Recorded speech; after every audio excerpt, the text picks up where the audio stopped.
изјава на донатор од Панчо Чокиранец и до општината која што мене како автор ми се овозможи да направам едно решение, значи да скулптура во нашиот писар најубавиот во Македонија, една скулптура.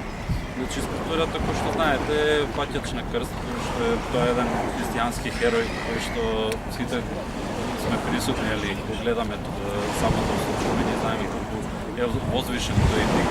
Значи самото фаќање на крстот ми беше главна цел да го изглорифицирам. Тоа е еден млад дечко, за да биде во апел кон младите луѓе да се обрабуваат и да се дрзнат, нели, да го направат, да го направи така како млад дечко кој што е аскетски издолжен за да символизира на христијанството и на аскетизмот. Отприлика тоа приказната, мислам, ќе видите, драги, кога се направи, ќе има еден продуковен поглед, нели, изглед, кој што ќе дава една малце повозвишена конотација на самиот чин. Отприлика, не знам, ако сега те прашате ли уште нешто, може. Да,